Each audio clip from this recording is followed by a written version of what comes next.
Student, তড়িৎ বিশ্লেষ্য পদার্থের দ্রবণের পরিবাহিতার দ্বিতীয় পর্বে আজ আমরা আলোচনা করব মোলার পরিবাহিতা ও গাঢ়ত্ব হ্রাস, অর্থাৎ মোলার পরিবাহিতা ও লঘুতা বৃদ্ধি। গাঢ়ত্ব হ্রাস মানে লঘুতা বৃদ্ধি, এর মধ্যে সম্পর্ক।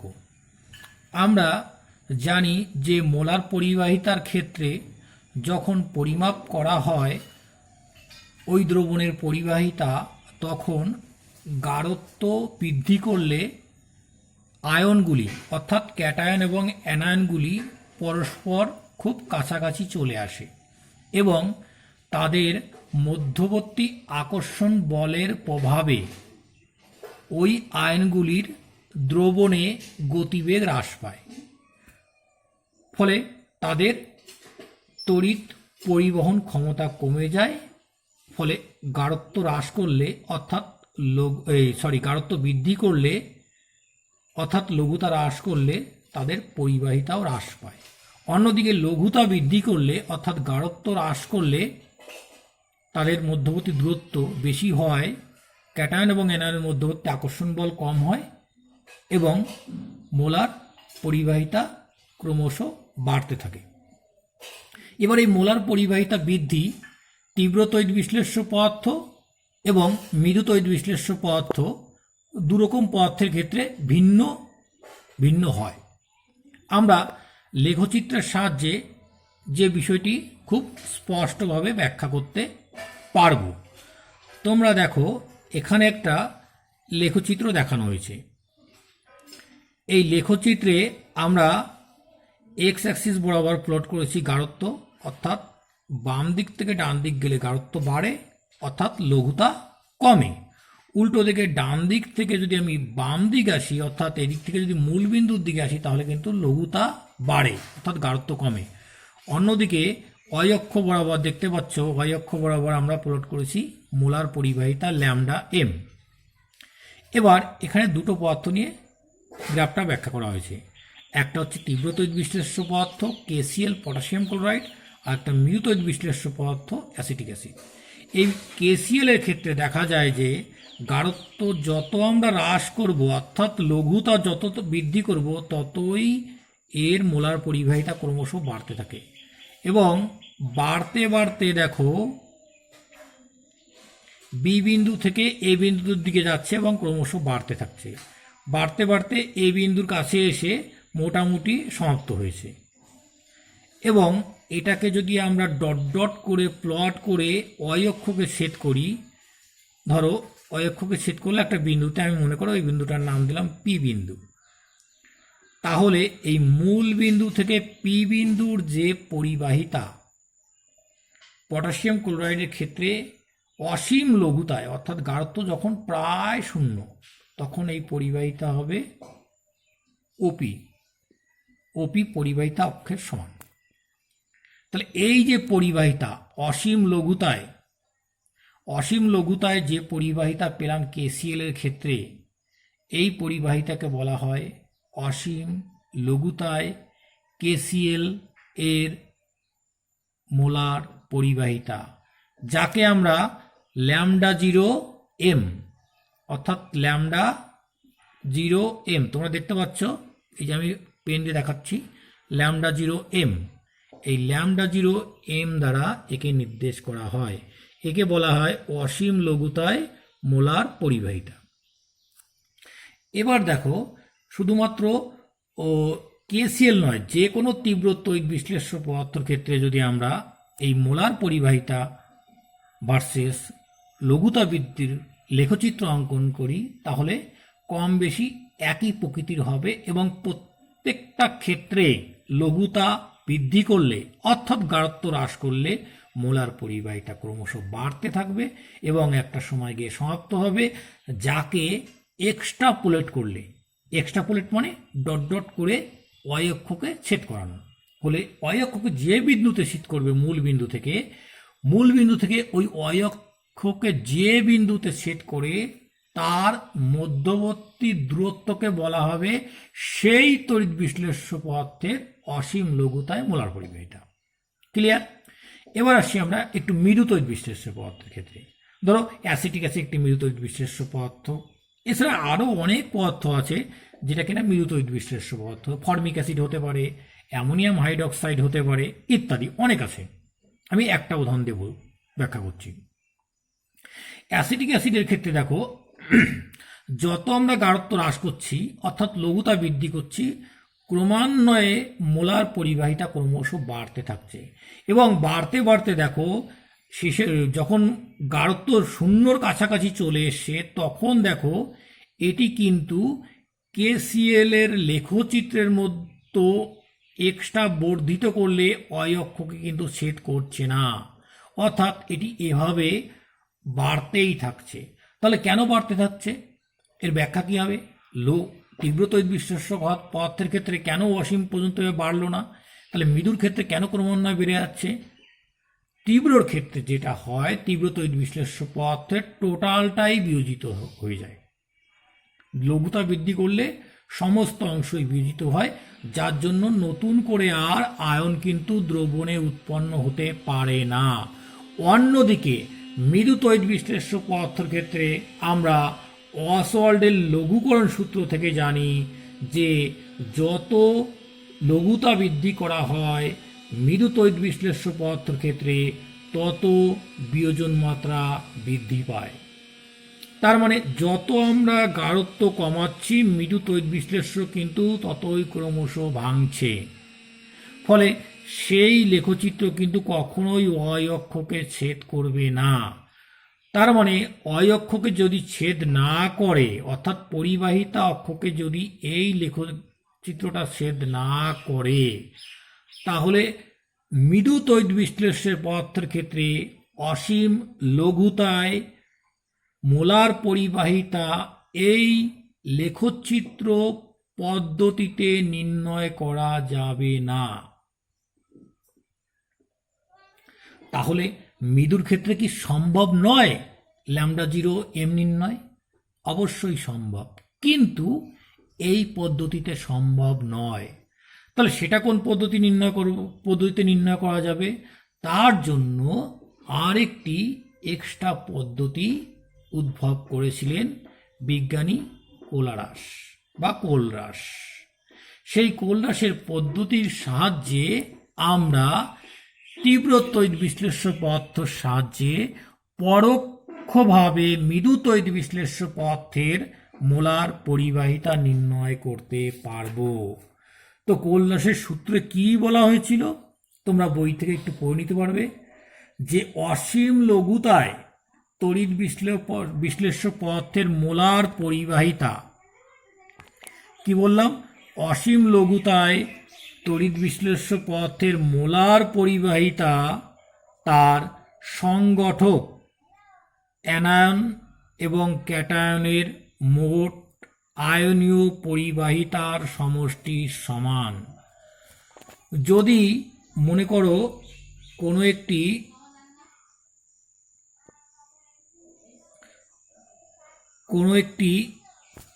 তড়িৎ বিশ্লেষ্য পদার্থ বিয়োজিত হয়ে মিউ প্লাস সংখ্যক ক্যাটায়ন এবং নিউ প্লাস সংখ্যক ক্যাটায়ন এবং নিউ মাইনাস সংখ্যক অ্যানায়ন তৈরি করে, তবে তাদের মোলার পরিবাহিতা হবে নিউ প্লাস সংখ্যক ক্যাটায়নের মোট আয়নীয় পরিবাহিতা প্লাস নিউ মাইনাস সংখ্যক অ্যানায়নের মোট আয়নীয় পরিবাহিতার সমষ্টি। আচ্ছা, আমি একটু সহজ করে বলি। ধরো কোনো একটি তড়িৎ বিশ্লেষ্য পদার্থ ভেঙে দুটো ক্যাটায়ন তৈরি করলো এবং তিনটে অ্যানায়ন তৈরি করলো, দুটো ক্যাটায়ন তৈরি করলো আর তিনটে অ্যানায়ন তৈরি করলো, তাহলে সেক্ষেত্রে তাদের পরিবাহিতা কী হবে? সেক্ষেত্রে ওই পদার্থের মোলার পরিবাহিতা হবে দুটো ক্যাটায়নের পরিবাহিতা যোগ তিনটে অ্যানায়নের পরিবাহিতা, অর্থাৎ এক্সখানা ক্যাটায়ন এবং ওয়াইখানা যদি অ্যানায়ন উৎপন্ন হয় তাহলে এক্সখানা ক্যাটায়নের মোট পরিবাহিতা প্লাস ওয়াইখানা অ্যানায়নের মোট পরিবাহিতা হবে ওই পদার্থের মোলার পরিবাহিতা। এবার যদি ওই আয়নগুলির মোলার পরিবাহিতা আমরা অসীম লঘুতায় নির্ণয় করতে পারি। কিভাবে? তীব্র তড়িৎ বিশ্লেষ্য পদার্থের যদি অসীম লঘুতায় মোলার পরিবাহিতা নির্ণয় করি, তাহলে তীব্র তড়িৎ বিশ্লেষ্য পদার্থের অসীম লঘুতায় মোলার পরিবাহিতা হবে তাদের অসীম লঘুতায় আয়নীয় পরিবাহিতার যোগফলের সমান। সেই সম্পর্ক থেকে আমরা খুব সহজেই ওই মোলার পরিবাহিতা এবং আয়নীয় পরিবাহিতার মধ্যে একটা সম্পর্ক বের করতে পারি। তো যাই হোক, এই গেল কোলরাসের সূত্র। এবার হচ্ছে কোলরাসের সূত্রের আমরা প্রয়োগটা কি জানব। তোমরা দেখো, এখানে আমি একটা উদাহরণ দিয়েছি, মৃদু তড়িৎ বিশ্লেষ্য পদার্থের অসীম লঘুতায় মোলার পরিবাহিতা নির্ণয় করব, অর্থাৎ λ0 m নির্ণয় করব। কার? অ্যাসিটিক অ্যাসিডের। এবার অ্যাসিটিক অ্যাসিডকে যদি আমরা ভাবি λ0 m, এ তো গ্রাফিক লেখচিত্র পদ্ধতিতে অঙ্কন করা সম্ভব নয়। তাহলে আমরা ভাবলাম যে এটা ভাঙলে কি হতে পারে। এটা ভাঙলে λ0 CH3COO মাইনাস হতে পারে, আর যোগ λ0 H+ হতে পারে। এবার এই λ0 অ্যাসিটেট আয়ন এবং λ0 H+ আয়ন, এই আয়নগুলিকে আমরা পরোক্ষভাবে তীব্র তড়িৎ বিশ্লেষ্য পদার্থের থেকে তৈরি করে নেব। কি করে তৈরি করব? তোমরা দেখো, আমি কি করলাম, একটা নিলাম সোডিয়াম অ্যাসিটেট CH3COO। আচ্ছা, সেই সোডিয়াম অ্যাসিটেট ভাঙলে কি হবে? CH3COO minus plus Na+। তাহলে সোডিয়াম অ্যাসিটেটের অ্যানায়নের পরিবাহিতা প্লাস সোডিয়ামের ক্যাটায়নের পরিবাহিতা, প্লাস কি করলাম HCl ভাঙলে H+Cl মাইনাস। তাহলে H এর λ0 মানটা নিলাম, λ0 H+ প্লাস λ0 Cl মাইনাস। একইভাবে দেখো, এই দুটো ইকুয়েশন যোগ করলে আমরা এখান থেকে পেয়ে যাচ্ছি CH3COO মাইনাস, আর এখান থেকে পেয়ে যাচ্ছি H+। তাহলে এই দুটো হলে কিন্তু আমাদের এই পরিবাহিতা পেয়ে যেতাম। এইটা হচ্ছে তীব্র একটা পদার্থ, এইটাও তীব্র একটা পদার্থ, কিন্তু এখানে Na প্লাস আর Cl মাইনাস এক্সট্রা হয়ে যাচ্ছে। তাই minus of λ0 Na plus plus λ0 Na Cl minus করলাম। এবার এই দুটো যোগ করলে পাওয়া যাচ্ছে, দেখো যেটা আমি একটু আগেই বলছিলাম, এটা এই দুটো যোগ করলে পাওয়া যাচ্ছে HCl, আর এই দুটো যোগ করলে পাওয়া যাচ্ছে NaCl। এবার এরা ভেঙে ভেঙে কি করবে আলটিমেট এই কোশ্চেনে দেখো, তোমরা যদি ব্র্যাকেট তুলে দাও তাহলে Na প্লাস এই Na+ কেটে যাবে, Cl মাইনাস এই Cl মাইনাস কেটে যাবে, আলটিমেট পড়ে থাকবে এই দুটো আয়ন। তার মানে অ্যাসিটিক অ্যাসিড বা এই টাইপের মৃদু তড়িৎ বিশ্লেষ্য পদার্থের মোলার পরিবাহিতা আমরা পরোক্ষভাবে সোডিয়াম অ্যাসিটেটের মোলার পরিবাহিতা অসীম লঘুতায়, HCl এর অসীম লঘুতায় মোলার পরিবাহিতা থেকে যদি মাইনাস করি কার? NaCl এর অসীম লঘুতায় মোলার পরিবাহিতা, তাহলে খুব সহজেই মৃদু তড়িৎ বিশ্লেষ্য পদার্থের মোলার পরিবাহিতা আমরা বের করতে পারবো। ক্লিয়ার? এবার আমরা আসব তড়িৎ বিশ্লেষ্য পদার্থ সম্পর্কে। তড়িৎ বিশ্লেষ্য পদার্থ তোমরা জানো, যে সমস্ত পদার্থ জ্বলিত মনে বিয়োজিত হয়ে আয়ন উৎপন্ন করে তাদের বলা হয় তড়িৎ বিশ্লেষ্য পদার্থ। তড়িৎ বিশ্লেষ্য পদার্থকে আমি মোটামুটি এখানে 3 ভাগে ভাগ করেছি। একটা হচ্ছে অ্যাসিড জাতীয়, কি হতে পারে? HCl, H2SO4, HNO3H, CH3COO, HI, HBr ইত্যাদি। আচ্ছা, ক্ষার কি? NaOH, KOH, CaOH, Sol2 ইত্যাদি, এরকম অনেক ক্ষার আছে। এছাড়া হতে পারে কি, এই অ্যাসিড ক্ষার বিক্রিয়া করে তৈরি করতে পারে লবণ, যেমন NaCl, KCl, copper sulphate, silver nitrate, sodium acetate ইত্যাদি। এবার তড়িৎ বিশ্লেষণ তোমরা ছোটবেলায় পড়েছো, আমি নতুন করে আলোচনা করছি না। এবার তড়িৎ বিশ্লেষণটা আমরা এখানে মূলত পড়ব। একটা হচ্ছে পিটি তড়িৎদ্বার ব্যবহার করে কপার সালফেট দ্রবণের, আর কপার তড়িৎদ্বার ব্যবহার করে কপার সালফেট দ্রবণের। তোমরা এটা বইয়ে পেয়ে যাবে, যদি বুঝতে অসুবিধা হয় আমাকে বলো, আমি আবার আলোচনা করে দেবো। আচ্ছা, এই পিটি ব্যবহার করে যেটা করলে কি হয়, পিটি তড়িৎদ্বার ব্যবহার করে কপার সালফেট দ্রবণের তড়িৎ বিশ্লেষণ করলে কি হয়, আমি একটু সংক্ষেপে বলে দিচ্ছি। দেখো, পিটি তড়িৎদ্বার ব্যবহার করে যদি কপার সালফেট জলীয় দ্রবণে তড়িৎ বিশ্লেষণ করি, তাহলে ক্যাথোডে কি হবে? কপার আয়ন থেকে কপার ধাতু মুক্ত হয়, অর্থাৎ ক্যাথোডটা মোটা হয়। আর অ্যানোডে কি হয়? অ্যানোডে সালফেট আয়ন কিন্তু অ্যানোডে মুক্ত হয় না, কারণ সালফেট আয়নের বিভবের থেকে জল বিয়োজিত হয়ে অক্সিজেন উৎপন্ন করার বিভব কিন্তু অনেক কম, তাই অ্যানোড বিক্রিয়ায় অক্সিজেন উৎপন্ন হয়। অর্থাৎ পিটি তড়িৎদ্বার ব্যবহার করে কপার সালফেট দ্রবণে তড়িৎ বিশ্লেষণ করলে ক্যাথোডে কপার ধাতু উৎপন্ন হবে, আর অ্যানোডে অক্সিজেন গ্যাস উৎপন্ন হবে। অন্যদিকে কপার তড়িৎদ্বার ব্যবহার করে কপার সালফেট দ্রবণের তড়িৎ বিশ্লেষণ করলে কি হয়, অ্যানোড থেকে কপার কণাগুলি দ্রবণে কপার 2+ আয়ন রূপে চলে আসে, ফলে অ্যানোডটা কিন্তু ক্রমশ ক্ষয়প্রাপ্ত হয়। আর অন্যদিকে ক্যাথোডে কি হয়, ক্যাথোডে ওই দ্রবণ থেকে কপার আয়ন গিয়ে ক্যাথোডে জমা হয়, অর্থাৎ ক্যাথোডটা মোটা হয়। অর্থাৎ সিউ তড়িৎদ্বার ব্যবহার করে CuSO4 দ্রবণের তড়িৎ বিশ্লেষণ করলে ক্যাথোডটি ক্রমশ মোটা হবে এবং অ্যানোডটি ক্রমশ ক্ষয়প্রাপ্ত হবে। গেল। এবার আসছি আমরা ফ্যারাডের সূত্র। আচ্ছা, ফ্যারাডের সূত্রের পড়তে গেলে আমাদের তার আগে কতগুলো টার্ম জানতে হবে, যেমন কুলম কাকে বলে, 1 ফ্যারাডে মানে কত কুলম, 1 ফ্যারাডে মানে 96,500 কুলম, তড়িৎ পরিমাপের একক কি অ্যাম্পিয়ার, ইত্যাদি সম্পর্ক কতগুলো রাশি আছে তোমরা একটু পড়ে নেবে। এগুলো আগেও পড়েছো তোমরা নিচু ক্লাসে, যার জন্য আমি এখানে নতুন করে আলোচনা করছি না, আমি সরাসরি চলে যাচ্ছি ফ্যারাডের সূত্র। তাহলে ফ্যারাডের সূত্রটা মূলত কী জন্য তৈরি হয়েছিল, যখন তড়িৎ বিশ্লেষণ হয় তখন আমরা জানি ক্যাথোড এবং অ্যানোডে পদার্থ মুক্ত হয়। তাহলে ক্যাথোড এবং অ্যানোডে কি পদার্থ মুক্ত হবে, কত পরিমাণ পদার্থ মুক্ত হবে, কত তড়িৎ চালনা করতে হবে, সেই সম্পর্কিত দুটো সমীকরণ বা দুটো সূত্র ফ্যারাডে প্রবর্তন করেছিলেন, তাকেই বলা হয় ফ্যারাডের সূত্র। তা প্রথম সূত্রে ফ্যারাডে যেটা বললেন যে তড়িৎ বিশ্লেষণের সময় তড়িৎদ্বারে উৎপন্ন পদার্থের গ্রামে প্রকাশিত ভর, তড়িৎ বিশ্লেষণের সময় তড়িৎদ্বারে উৎপন্ন পদার্থের গ্রামে প্রকাশিত ভর ওই দ্রবণে প্রবাহিত তড়িতের পরিমাণের সমানুপাতিক। অর্থাৎ যদি কিনা কিউ পরিমাণ তড়িৎ চালনা করলে ক্যাথোডে ডাব্লু পরিমাণ পদার্থ উৎপন্ন হয়, কিউ পরিমাণ তড়িৎ চালনা করলে যদি ক্যাথোডে ডাব্লু গ্রাম পরিমাণ পদার্থ উৎপন্ন হয়, তাহলে ডাব্লু সমানুপাতিক কিউ বা W = Z into Q. Z একটি ধ্রুবক, এই ধ্রুবকটিকে বলা হয় তড়িৎ রাসায়নিক তুল্যাঙ্ক। ভালো করে মনে রাখবে, তড়িৎ রাসায়নিক তুল্যাঙ্ক, এটা কিন্তু রাসায়নিক তুল্যাঙ্ক না।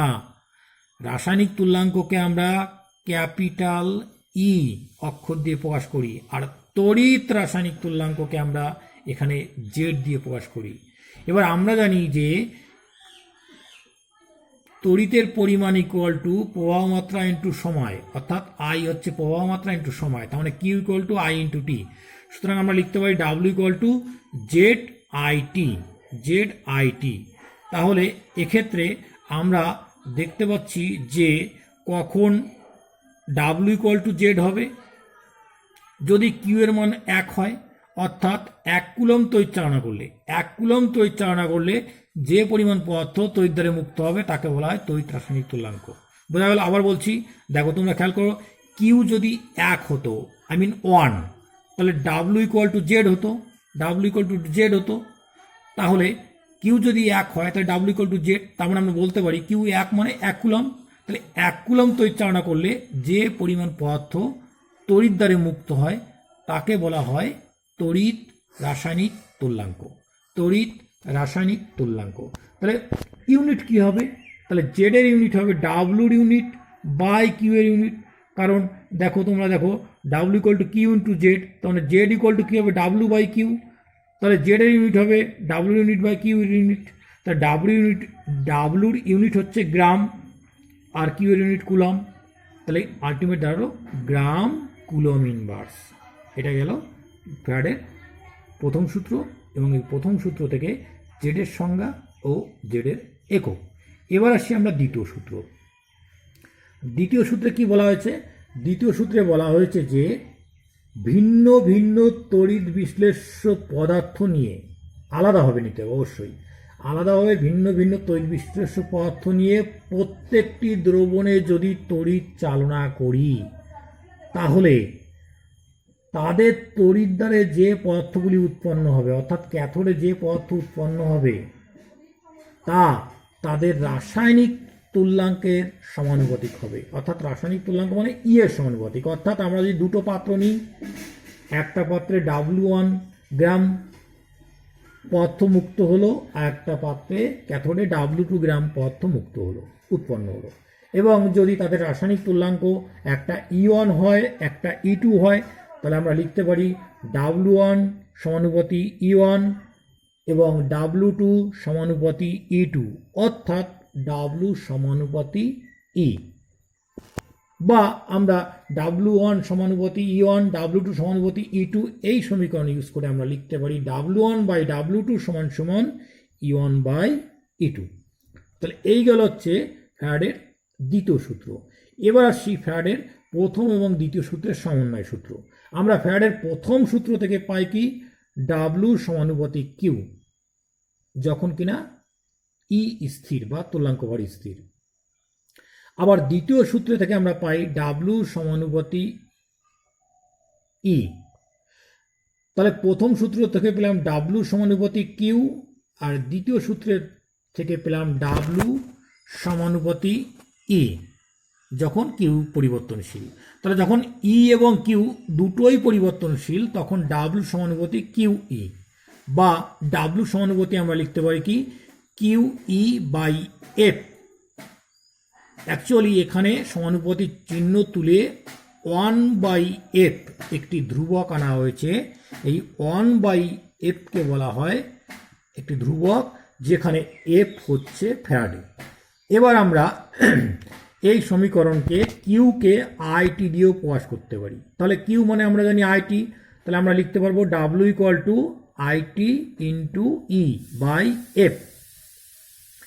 এবার এই সমীকরণ থেকে আমরা আরেকটি জিনিস প্রমাণ করতে পারি কি, যে 1 গ্রাম তুল্যাঙ্ক আয়ন 1 গ্রাম তুল্যাঙ্ক আয়ন মুক্ত করতে কত তড়িৎ প্রয়োজন।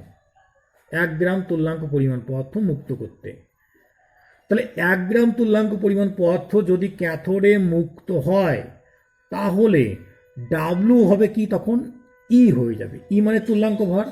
এবার যদি নির্দিষ্ট পরিমাণ তড়িৎ চালনা করলে 1 গ্রাম তুল্যাঙ্ক অর্থাৎ তুল্যাঙ্ক পরিমাণ পদার্থ মুক্ত হয়, অর্থাৎ ডাব্লু যদি ই হয় অর্থাৎ তুল্যাঙ্ক ভরের সমান হয়, তাহলে এই সমীকরণে আমরা ইউজ করে লিখতে পারি কি E equal to Q E by F.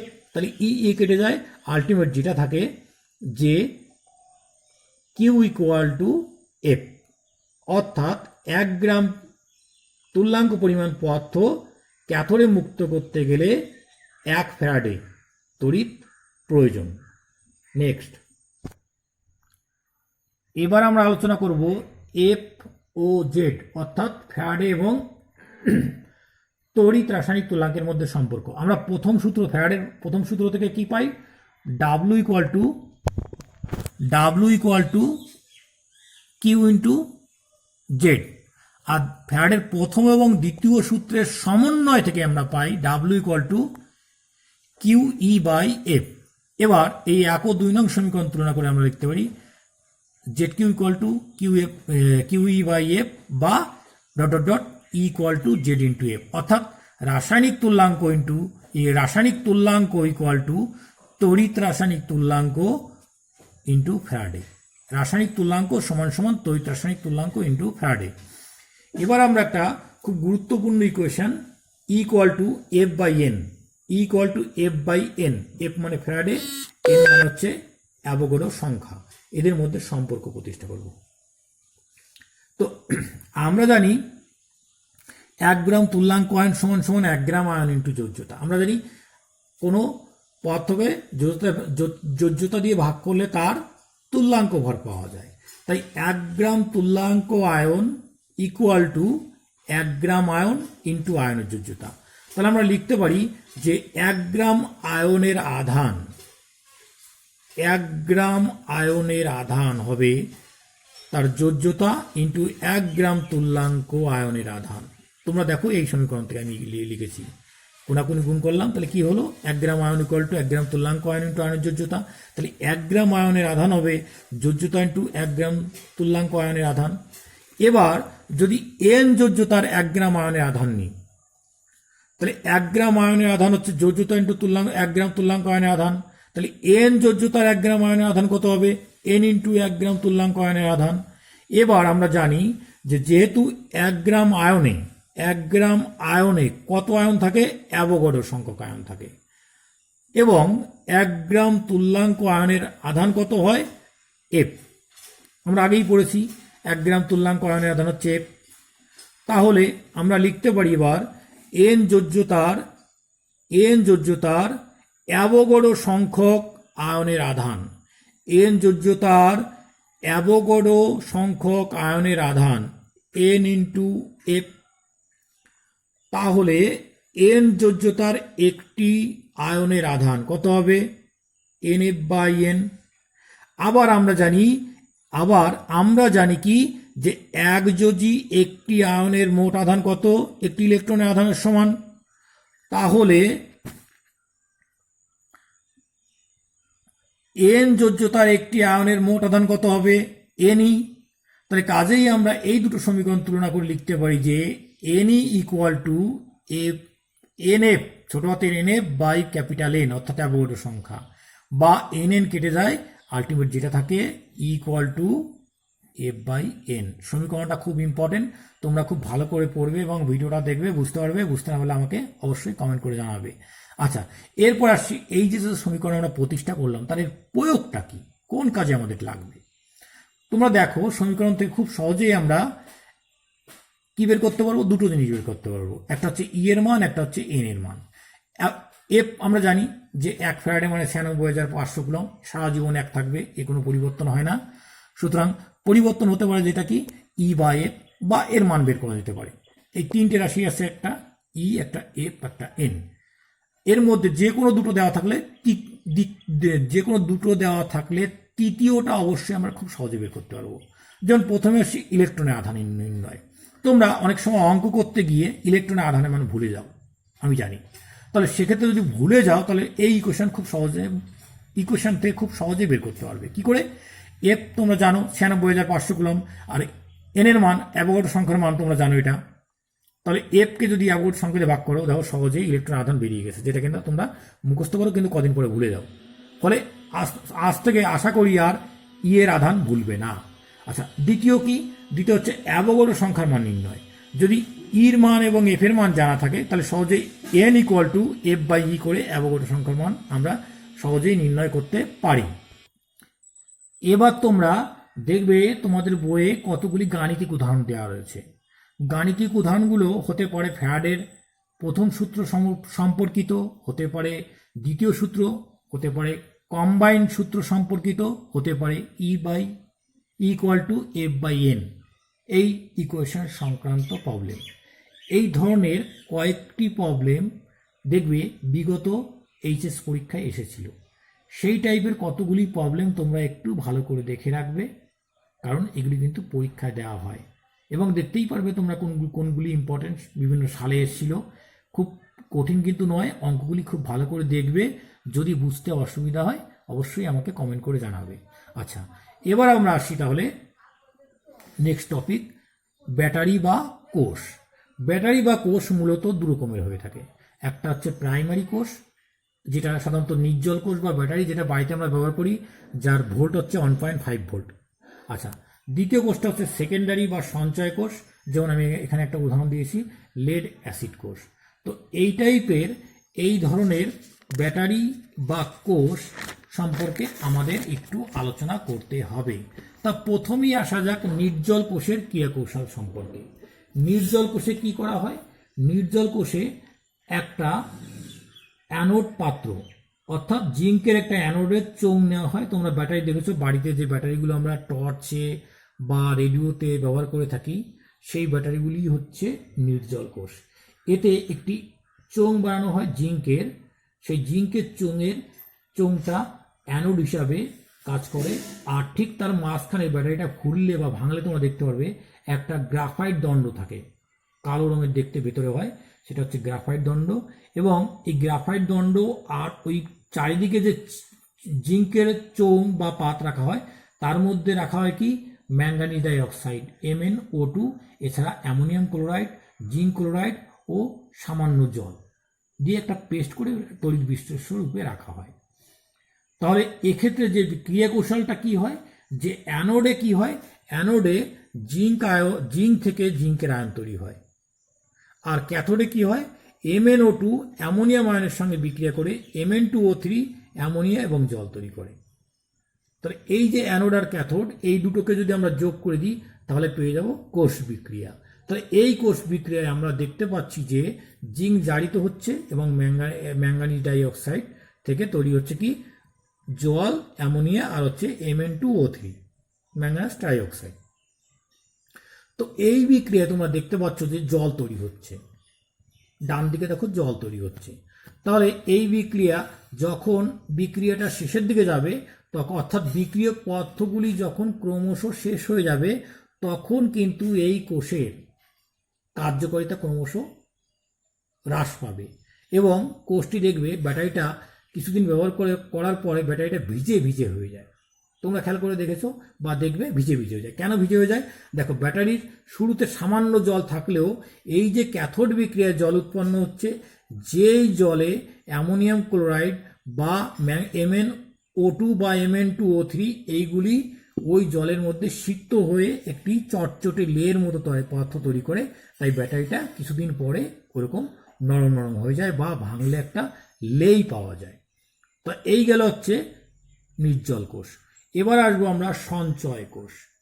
এটি খুব ইম্পর্টেন্ট, কারণ এই সঞ্চয় কোষটা অ্যাকচুয়ালি বিভিন্ন চার্জেবল ব্যাটারি, চার্জেবল যে সমস্ত ব্যাটারিকে বাইরে থেকে চার্জ দেওয়া যায়, যেমন হতে পারে মোবাইলের ব্যাটারি, হতে পারে চার্জ দেওয়া যায় এমন টর্চের ব্যাটারি, হতে পারে ইনভার্টারের ব্যাটারি, হতে পারে গাড়ির ব্যাটারি, হতে পারে আরও ছোটো ছোটো যে মোটর বাইকে যে ব্যাটারি ব্যবহার করা ওই টাইপের ব্যাটারি, যেগুলি কিন্তু রিচার্জেবল অর্থাৎ চার্জ দেওয়া যায়। তাহলে এই ব্যাটারির দুটো ক্রিয়া কৌশল ঘটে। কি হয়? নতুন অবস্থায় ব্যাটারিতে বিক্রিয়কের পরিমাণ বেশি থাকে। বেশি বলতে বিক্রিয়কের বাম দিক থেকে ডান দিক বিক্রিয়াটা বেশি হয়, যে বিক্রিয়াটাকে বলা হয় তড়িৎক্ষরণ বা ডিসচার্জিং। আমরা লেড অ্যাসিড সঞ্চয় কোষ নিয়ে এর উদাহরণটা আলোচনা করব। তাহলে লেড অ্যাসিড সঞ্চয় কোষে কি করা হয়? লেড অ্যাসিড সঞ্চয় কোষে তোমরা জানো যে ওই পাত্রে লেডের অ্যানোড এবং ক্যাথোড ক্রমান্বয়ে পরপর সমান্তরালভাবে যুক্ত করা হয়, যে পাতগুলির মাঝখানে ছিদ্র থাকে, এবং সেই পাত্রে নেওয়া হয় লঘু H2SO4। তাহলে কি নেওয়া হলো? লঘু H2SO4 নেব, আর লেডের পাত নেব অ্যানোড এবং ক্যাথোড রূপে, যাদেরকে পরপর ক্রমান্বয়ে রাখা হবে, পাতগুলিকে পরপর সাজানো হবে। আচ্ছা, আর কি করা হবে? তার মধ্যে নেওয়া হবে যে লেড অক্সাইডের কিছু পদার্থ নেওয়া হবে, যেগুলি ক্যাথোড পাত্রের জালির মধ্যে আটকে থাকে প্রথম অবস্থায়। এবার যখন এই ব্যাটারিটাকে কানেক্ট করা হয় কোনো একটি উৎসের সঙ্গে, কোনো একটি পদার্থ, কোনো একটি সোর্সে, কোনো একটি ইসে কানেক্ট করা হয়, তখন কি হয়? তখন তার মধ্যে তড়িৎক্ষরণ অর্থাৎ ডিসচার্জিং হয়। অর্থাৎ তখন কি করে হয়? তখন অ্যানোডে কি বিক্রিয়া ঘটে? অ্যানোডে পিবি থেকে লেড কি করে, ওই যে দ্রবণে ছিল H2SO4 তার থেকে অ্যানায়ন SO4 এর সঙ্গে বিক্রিয়া করে PbSO4 তৈরি করে, অ্যানোড বিক্রিয়া। আর ক্যাথোড বিক্রিয়া কি হয়?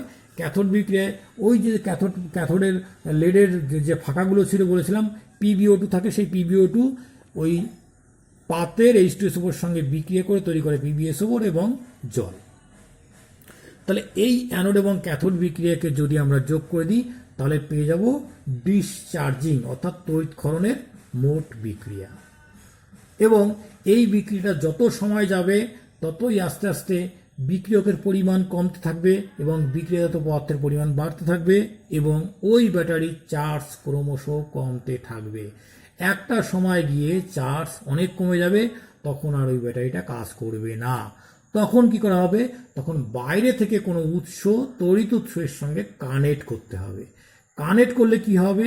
এই অ্যানোডে আগে যে বিক্রিয়াটা ঘটেছিল, অর্থাৎ পিবি এবং SO4 মিলে PbSO4 এবং ইলেকট্রন তৈরি করেছিল, তড়িৎ উৎসের সঙ্গে যুক্ত করলে অ্যানোডে ঠিক উল্টো বিক্রিয়া হবে। কি হবে? PbSO4 প্লাস 2E থেকে তৈরি হবে PbP প্লাস SO4। অর্থাৎ তড়িৎক্ষরণের সময় অ্যানোডে বাম দিকে যে অংশটা ছিল এবং ডান দিকে যে অংশটা ছিল চার্জিংয়ের সময় অর্থাৎ যখন চার্জ দেওয়া হবে তখন এর বাম দিকটা হয়ে যাবে ডান দিক আর ডান দিকটা হয়ে যাবে বাম দিক। যা আছে ঠিক হুবহু একই রকম টুকে দিলে হবে। ঠিক একইভাবে ক্যাথোডের ক্ষেত্রে কি হবে, ক্যাথোডের ক্ষেত্রে আগে ছিল PbO2 plus 4H plus H2SO4 plus SO2 minus plus 2E arrow দিয়ে equal to PbSO4 plus 2H2O। এই ছিল হচ্ছে ডিসচার্জিংয়ে ক্যাথোড বিক্রিয়া। তাহলে চার্জিংয়ে কি হবে, ক্যাথোড বিক্রিয়া কি হবে, বাম দিকে হবে PbSO4 প্লাস 2H2SO4 2H2O আর ডান দিকে হবে এই পার্টটা। অর্থাৎ ডিসচার্জিংয়ে যেভাবে বিক্রিয়াটা লিখেছি, চার্জিংয়ে অ্যানোড এবং ক্যাথোড বিক্রিয়া ঠিক উল্টো করে ঘুরিয়ে লিখব এবং এই দুটোকে যদি যোগ করে দিই তাহলে আমরা চার্জিংয়ের সামগ্রিক বিক্রিয়া পেয়ে যাব।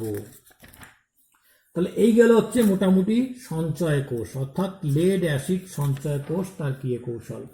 এছাড়া তোমরা দেখবে এই চ্যাপ্টারে আর কয়েকটা বিষয় রয়েছে, যেমন জ্বালানি কোষ রয়েছে, অপক্ষয় মানে পরিবেশে কোনো ধাতব পদার্থের জারণ ঘটিত ক্ষয়কে বলা অপক্ষয়, যেমন লোহায় মরিচা পড়া ইত্যাদি।